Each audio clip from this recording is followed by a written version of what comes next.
Allez, c'est parti pour ce tutoriel sur le PMM du FreeFit, donc sur la mesure in vivo, première partie. Donc en premier, pour cette première partie, je vais quand même faire un petit focus sur l'assistant de configuration, c'est-à-dire comment détecter votre FreeFit si jamais il a été débranché, ça peut arriver.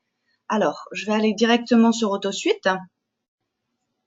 Voilà, là je suis sur AutoSuite. Pour l'instant, rien n'est branché sur mon ordinateur. J'ai fait exprès. Donc vous allez dans Outils, Assistant de configuration, et vous allez sélectionner la ligne PMM, Configurer. Alors, première chose qu'on s'aperçoit ici, connecté par AutoR non disponible. Typiquement, quand vous avez ça, c'est que votre FreeFit n'est pas branché, d'accord?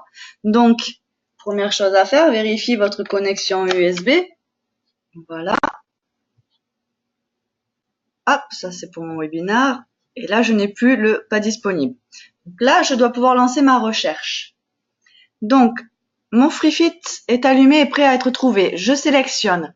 Mais avant de lancer la recherche, je soulève mon collier du FreeFit et j'allume mon FreeFit. Normalement, quand vous le soulevez et que vous le déposez à côté, il s'allume automatiquement. Donc, vérifiez effectivement que votre petit point vert sur le collier du FreeFit clignote et qu'il a suffisamment de batterie. Sinon, il clignote en orange.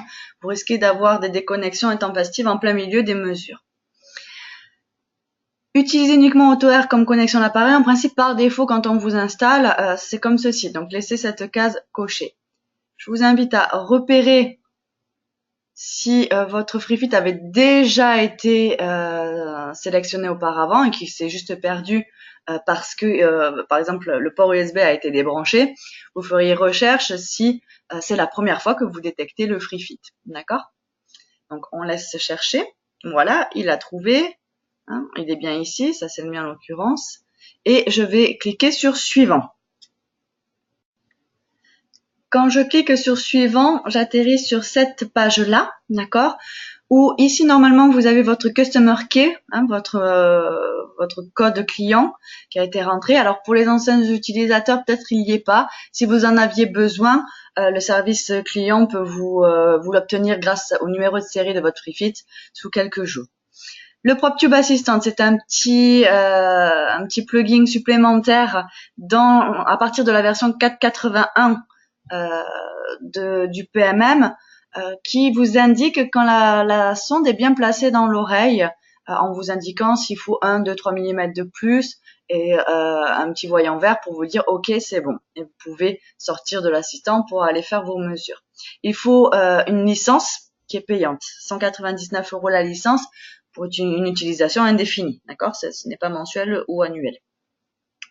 Alors, s'il y a rien, c'est pas grave, ça fonctionnera quand même. S'il y a le Customer Key, c'est encore mieux, mais pour l'instant, c'est pas indispensable. Je clique à nouveau sur Suivant. Alors, volontairement, je vais rester sur mon PDF, sur mon PowerPoint.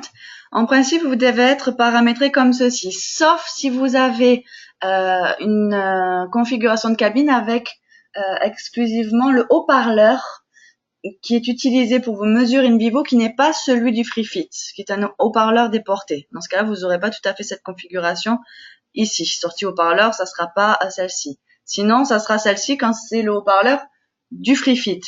Pareil ici. Et ce qui est important, en principe, c'est celui-là. Celui-là dépend de votre configuration, de vos branchements derrière la partie bleue de votre FreeFit, d'accord?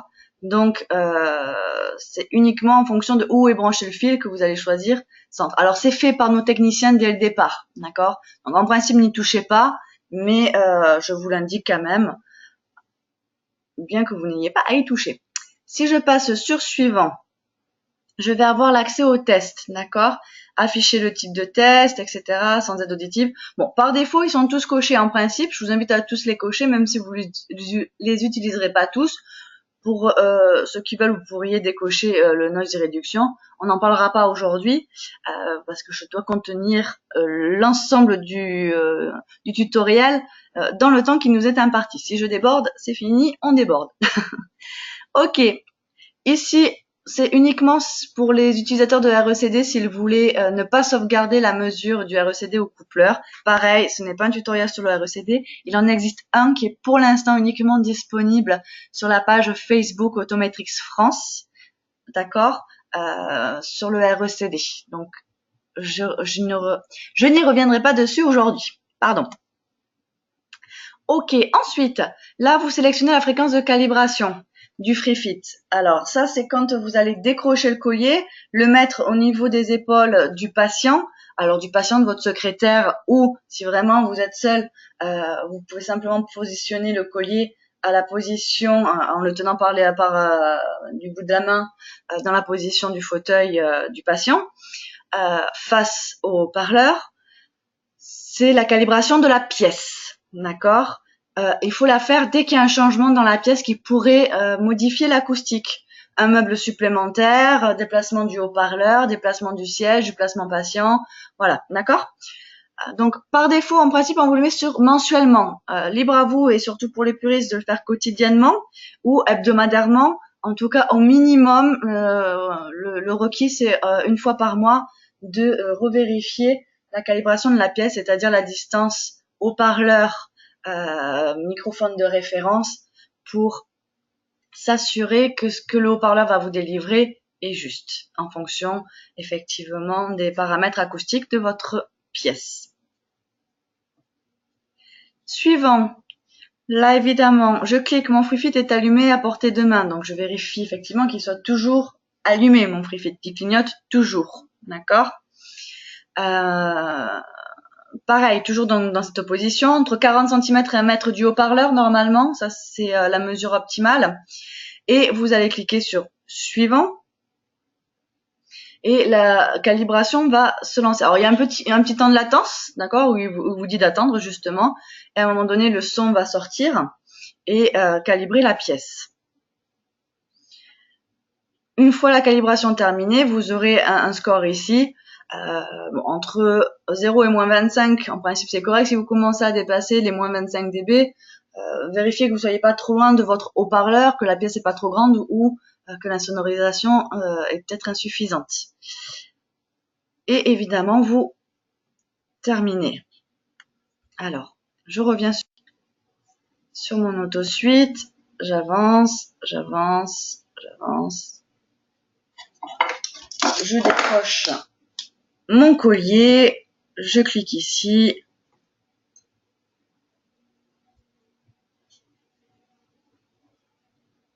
Vous voyez, il y a un petit temps de latence, hein.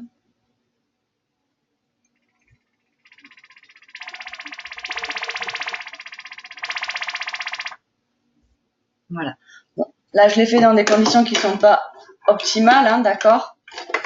Donc, j'obtiens encore un décalage de calibration un peu plus important que celui que j'ai fait la dernière fois, où déjà les conditions étaient un peu plus optimales, mais pas complètement optimisées. Et terminé. Ok.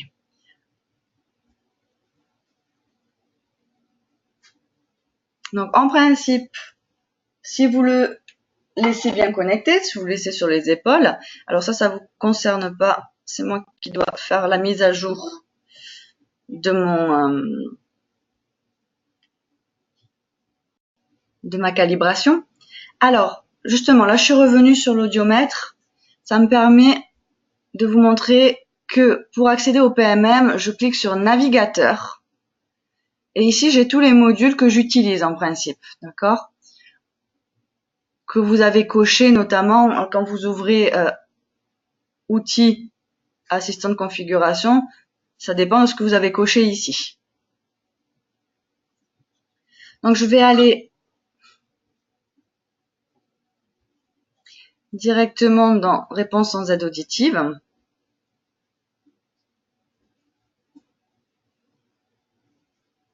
Voilà.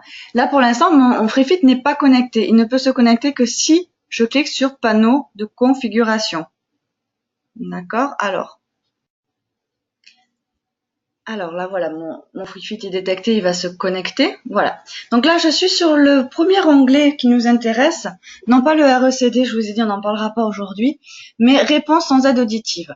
Réponse sans aide auditive, réponse oreille fermée, réponse avec aide auditive, c'est les onglets qu'il y a ici. Ce sont les 3 onglets dont vous allez vous servir pour faire une mesure in vivo complète. Le noise reduction, c'est un plugin supplémentaire pour mettre en valeur le système de débruiteur de votre appareil. Et le freestyle, c'est encore un onglet où vous pouvez faire un peu tout ce que vous voulez et on consacrera un webinaire uniquement sur cet onglet-là. Donc, réponse sans aide auditive, ça correspond au RUG. Le RUG, c'est la résonance de votre conduit auditif nu, sans aide auditive, sans rien, sans bouchon évidemment. Je vous conseille vivement de refaire une otoscopie avant de faire vos mesures in vivo. Vous pouvez la lancer, la vidéotoscopie, à partir de la version 4.81 directement dans le module PMM en cliquant sur ce petit onglet-là. Vous ne pouvez pas enregistrer l'image, mais vous pouvez avoir un aperçu de votre conduit auditif. D'accord? Ça vous permet de vérifier effectivement que tout est en place. Alors, ici, c'est une ancienne mesure, d'accord? C'est un RUG mesuré précédemment. Il est plutôt pas mal, mais on aurait pu l'améliorer. En principe, par défaut, quand vous allez vous connecter au RUG, vous aurez directement, voilà, cette fenêtre qui s'ouvre. Là, je l'avais fermée une première fois, donc elle sera mise par défaut. Si dans Outils Options, on y viendra ultérieurement, vous l'avez sélectionnée. Donc, dès le départ, la première chose à faire, c'est la calibration des tubes sondes. Alors, je vais revenir sur mon PDF, c'est plus facile à comprendre. Voilà.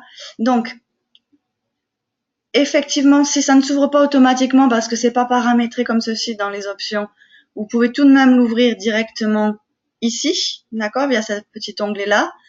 Ou encore plus rapide, une fois que l'appareil, le collier FreeFit est bien sur les épaules de votre patient et que les tubes sondes sont bien positionnés pour l'étalonnage, vous pouvez lancer la mesure directement avec un appui bref sur le bouton On-Off. Et ça lancera automatiquement la calibration des tubes sondes, systématiquement. Donc, le positionnement du tube, vous voyez, sans boucle, sans tournicota, il vient se placer ici. Le bout de la sonde doit être bien au milieu du micro de référence, puisqu'ici on est sur le micro de référence, d'accord? Et idéalement, le collier doit être placé sur les épaules du patient. Alors, voilà, comme sur la photo juste ici à droite, c'est une possibilité. Vous pouvez faire la calibration comme ceci. Vous pouvez aussi la faire uniquement avec les sondes bien posées à leur emplacement initial, simplement posées ici sur les épaules. D'accord? Pourquoi? Parce que là, ce qu'on mesure avec l'étalonnage, c'est ce que j'ai à mon micro de référence vs ce que j'ai au bout de ma sonde. D'accord? Je reviens en arrière. Ce que j'ai au bout de ma sonde, d'accord? C'est pour établir le zéro, pour que le référentiel ici soit le même quand au point de départ.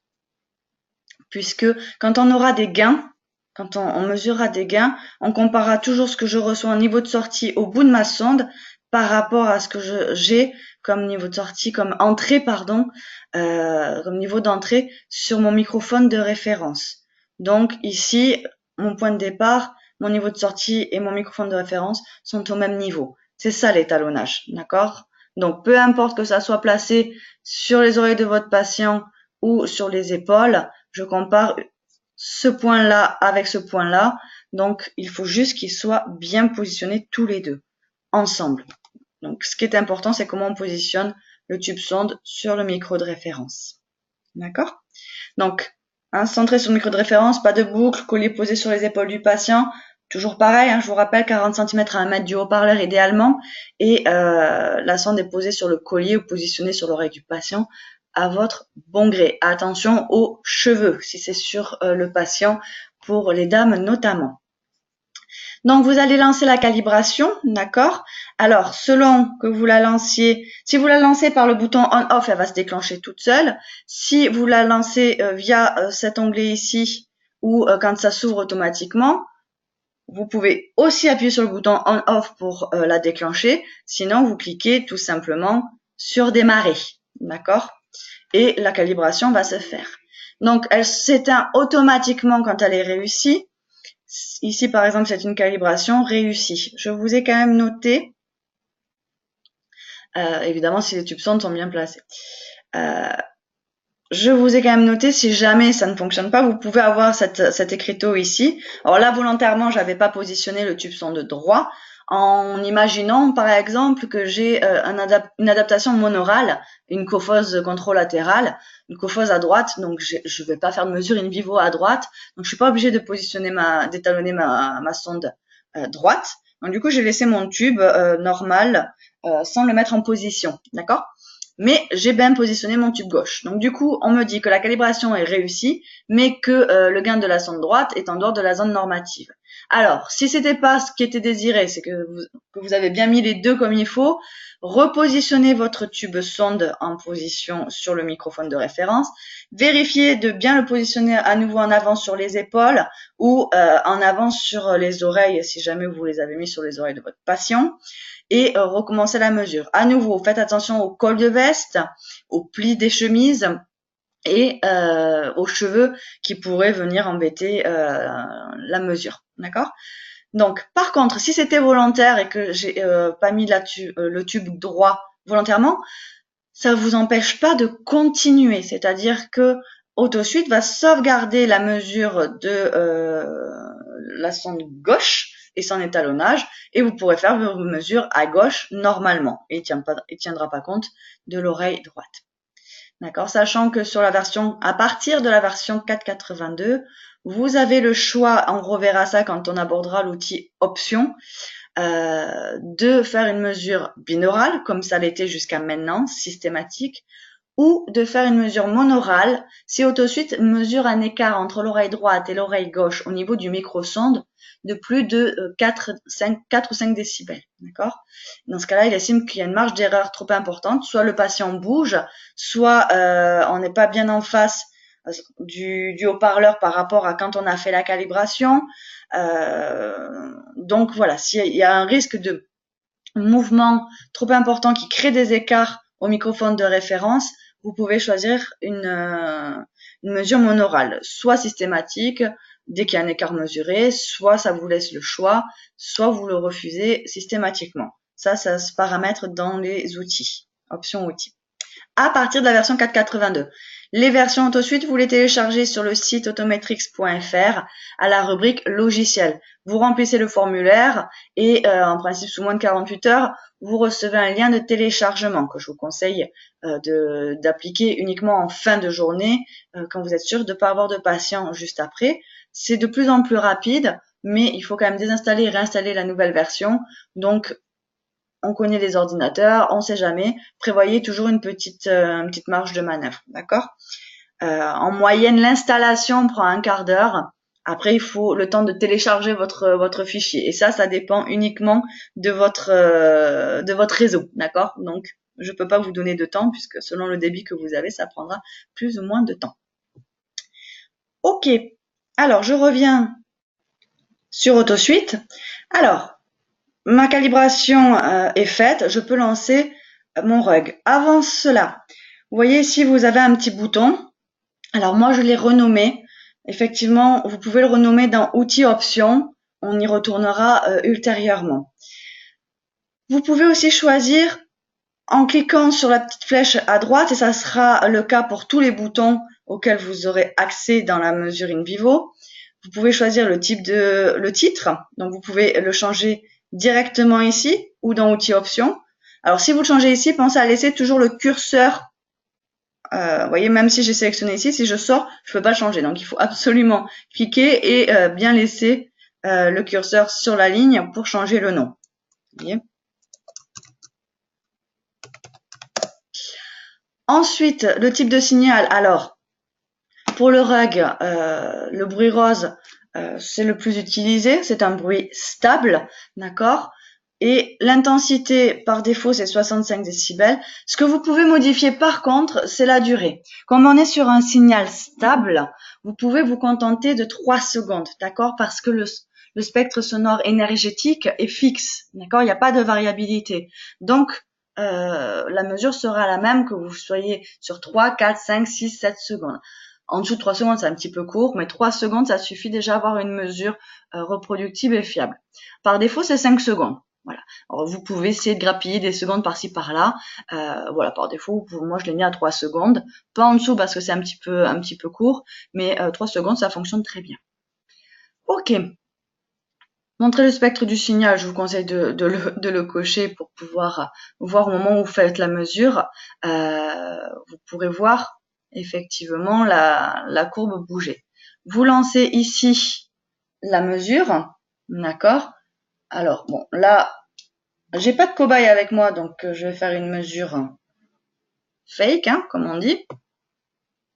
Alors oui, ben justement, comme j'ai déjà une mesure, il me propose ceci, d'accord?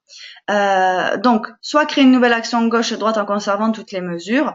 Donc là, vous allez recommencer la mesure du rug, mais ne pas modifier le reste, d'accord? Sinon, vous allez créer une nouvelle action gauche et droite en conservant la réponse en aide auditive. Ça va quand même conserver ce qui s'est passé dans vos mesures réponse avec aide auditive. Si vous cochez la première, attention, ça va pas changer ça va pas enlever vos mesures précédentes, mais par contre les courbes cibles, elles vont changer, d'accord? Donc ça va modifier ici dans réponse avec aide auditive, les courbes cibles que vous aviez précédemment vont être modifiées.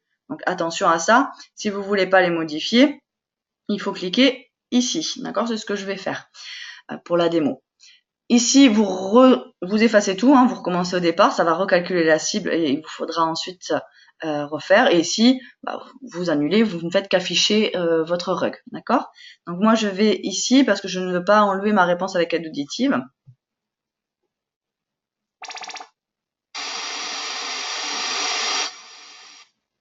Voilà, alors cette mesure est absolument pas bonne, on est bien d'accord, puisque je l'ai fait entre mes doigts, mais vous voyez que vous avez vu la courbe bouger. Et à gauche, je n'ai pas mis le tube sonde en place. Je reviens en arrière. Hein. Donc ici, vous pouvez revenir en arrière pour retrouver ma courbe précédente. Je suis revenue là sur mon PDF que vous pouvez télécharger. Hein. Je voulais glisser dans les fichiers que vous pouvez récupérer. Donc, avant de faire la mesure, vous pouvez évidemment, avant de faire la mesure, vous l'aurez placé dans l'oreille de votre patient. Alors, ce que je vous conseille avant de placer la sonde dans l'oreille de votre patient, d'accord, c'est de placer le petit curseur. Alors, le petit repère noir autour de 23 mm pour les dames et de 28 à 30 mm pour les hommes, d'accord. Et ensuite, vous allez positionner la sonde sur l'oreille et le tube dans le conduit en essayant de le positionner de 3 à 5 mm du tympan. Donc voilà, vous voyez comme ceci, vous allez positionner votre sonde à l'intérieur, positionner ici alors le tube sonde à l'intérieur, la sonde comme ceci, et là vous êtes prêt pour lancer la mesure du rug, d'accord?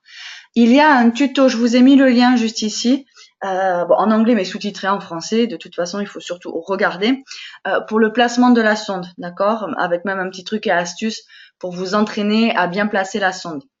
Ce qui est important, au-delà du placement sur l'oreille de mon patient, comme indiqué sur la photo, mon petit curseur qui m'aide très rapidement à éviter d'être trop loin ou trop près du tympan dès le premier placement. Évidemment, à chaque conduit auditif est particulier, donc c'est pas standard, mais honnêtement, ça vous aide quand même pas mal à pas piquer le tympan de votre patient ou à être trop éloigné du tympan. Ce qui est surtout important au niveau du rug, donc de la résonance naturelle du conduit et qu'on observe en gain. Hein, je vous rappelle, il faut cliquer ici RUG. C'est comme ça qu'on peut voir si la sonde est bien placée. Vous avez un premier pic, un deuxième pic qui correspond au conduit auditif, l'autre au pavillon. Mais ce qui est important surtout, si j'arrive à récupérer ma souris, c'est la zone que je vous ai entourée. Si vous avez la courbe qui passe en dessous, à partir du 4000, qui crée une encoche, c'est un gain négatif qui correspond à un nœud de pression dû à des ondes stationnaires. Donc là, ça veut dire que ma sonde, elle est mal positionnée dans mon conduit. soit trop collé au tympan, soit au contraire trop en arrière, d'accord? Donc, tant que j'ai un gain négatif important entre le 4000 et le 6000, au-delà du 6000, on peut le tolérer. On recommence la mesure, d'accord, jusqu'à que on soit sur ce genre de courbe-là. Alors, quelques rares conduits, vous aurez vraiment des difficultés à éviter un gain négatif. Dans la majorité des conduits, vous pouvez y arriver. Quelques cas rares, vous n'y arriverez pas. Essayez tout de même que le gain négatif soit pas trop important. Au-delà de 1, 2, 3 décibels, c'est pas normal, d'accord? C'est que vraiment on a créé une onde stationnaire, ça floute la réponse sur ces fréquences-là. Ça veut dire qu'après, quand vous ferez votre mesure in vivo, vous aurez un doute, une variabilité de 3, 4, 5 décibels, voire plus, sur le 4000 et le 6000, d'accord? Jusqu'à ces fréquences-là, on considère quand même que nos appareils auditifs corrigent quand même quelque chose. Au-delà du 6000, on peut en débattre, mais avant le 6000, essayez d'être le plus précis possible. Donc, comment je sais que ma sonde est bien placée? Voilà, vous avez vos gains naturels de l'oreille ici. Je vous ai fait un petit rappel du pic qui correspond au pavillon et au conduit auditif en annexe du PDF. Le 4000 et le 6000, important, pas en gain négatif, ok? C'est comme ça que j'ai bien placé. Ça, je vous l'avais expliqué. Ensuite, on va pouvoir passer. Je reviens sur mon sur AutoSuite. J'ai donc pour mon oreille droite, je prends un exemple pour l'oreille droite, mon rug. Juste, je vous ramène ici superposition. En principe, il y a rien à faire. Alors, vous voyez là, je refais la nouvelle mesure, il me l'a enregistrée, d'accord. Elle est pas bonne celle-ci, mais si je veux l'afficher pour comparer la précédente et la nouvelle, d'accord, je clique ici. Et là, c'est simplement pour vous afficher l'étalonnage des tubes. Alors pour le reg, effectivement, ici, ça sert pas à grand chose. Vous pouvez faire un commentaire, hein, vous pouvez écrire par exemple qu'il était le patient était agité ou qu'il y avait un peu d'épeau dans le conduit auditif, par exemple. Ok, pour moi c'est tout bon. Je passe à réponse oreille fermée. Le fameux REOG. Pareil, ici moi j'ai modifié le nom pour me rappeler que c'est le conduit auditif qui est occlu, c'est-à-dire que je vais refaire la même mesure. Donc je laisse ma sonde en place dans l'oreille et je vais venir poser mon appareil dans le conduit auditif en position normale, mais surtout éteint. Donc soit l'appareil est éteint, déconnecté, soit ce que je vous invite à faire pour éviter toute manipulation intempestive sur l'oreille de votre patient et risquer de faire bouger le tube sonde, c'est de connecter en amont les appareils et de les mettre en mute. D'accord? Donc pour le REOG, pareil, vous voyez si je passe sur mon petit bouton, j'ai les indications de ce que j'utilise. Donc un bruit rose à 65 dB et de même, j'ai modifié la durée ici. D'accord? Libre à vous de laisser 5 secondes, ok? On reste en visuel gain et dans superposition, vous pouvez afficher l'UR mesuré. Donc là, j'ai mon rug et quand je vais lancer la mesure, évidemment, ça va être encore un peu n'importe quoi puisque je vais le faire artificiellement, mais je vais vous montrer un exemple propre. Alors là, par exemple, je suis pas en bonne position. Du coup, alors quand vous avez ceci, souvent c'est soit la calibration de la pièce est plus bonne, soit l'étalonnage était pas bon. Donc en principe, il faut essayer de revoir toutes les calibrations. Soit comme moi, vous n'étiez pas en bonne position. D'accord? Donc je me remets dans une position adéquate.